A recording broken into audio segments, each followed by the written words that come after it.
drugs or alcohol, and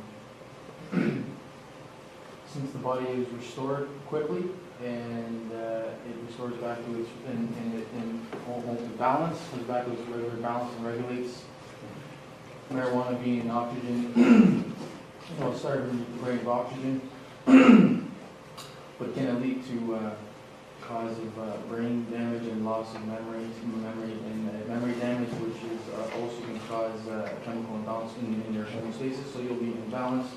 Therefore, your regular state of human body that your body would normally regulate without putting any poison into it would be much healthier. Obviously it's healthier, but the longer you prolong your drug use, the more detrimental your effects are going to be in your body, and you could be the loss of memory and other. Well, certainly lots of these psychoactive substances cause permanent brain damage. And the more you take, for the longer you take, the more brain damage you'll have. But again, there's a lot of variability from person to person with respect to that, or liver damage, and that sort of thing.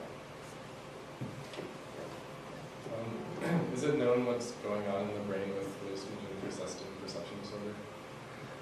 Hallucinogen perception disorder? Yeah, persistent perception disorder. You mean like a sort of flashback? Yeah. No, I don't believe it's very clear what the mechanism of that is. One final one is the psychological effects.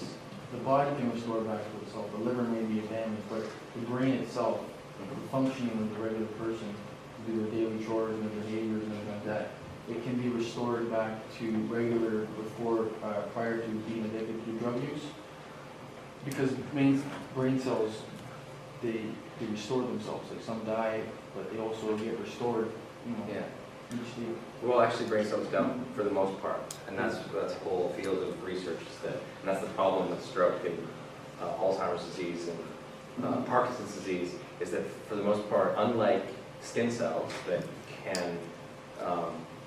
can be cut into pieces and new ones can replace themselves, the brain's capacity to grow new nerve cells is maybe not zero. We don't think it's zero now. It's very, very low. So when we have a spinal cord injury or break, then the cells are there. They're not far apart, but we just can't figure out how to get them to reconnect.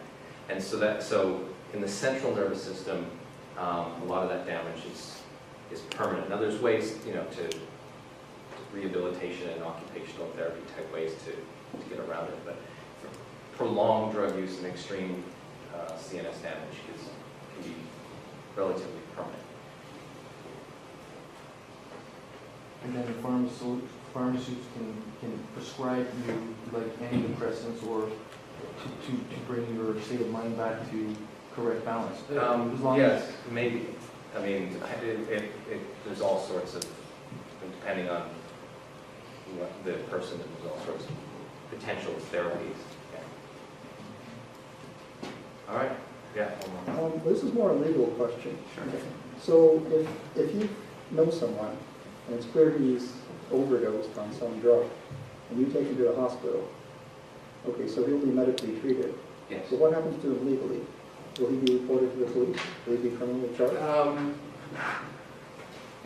I'm not exact. I can't say with 100% certainty, but I'm pretty sure that if there's been no, if he's not in possession of any substance and there's been no evidence of trafficking or other crimes, that there probably wouldn't be a charge at coming out of that situation. I'm pretty sure that there wouldn't be. But if anyone else knows more, then I don't think so. Yeah. Could I get the name of that researcher you mentioned earlier? Or Gabor Mate, the one about the early childhood. No, about the serotonin researcher. Oh, David Nichols, Nichols, very famous medicinal chemist. And yeah, there was an article in the Star just a month ago, maybe a few weeks.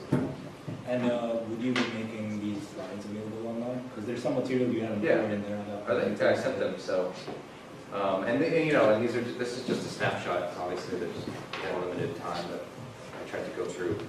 But actually, I wanted to make sure we're talking and have a little bit of language down before we really got into some of these drugs with respect to dosage and effectiveness. All right. Thank you very much for your attention.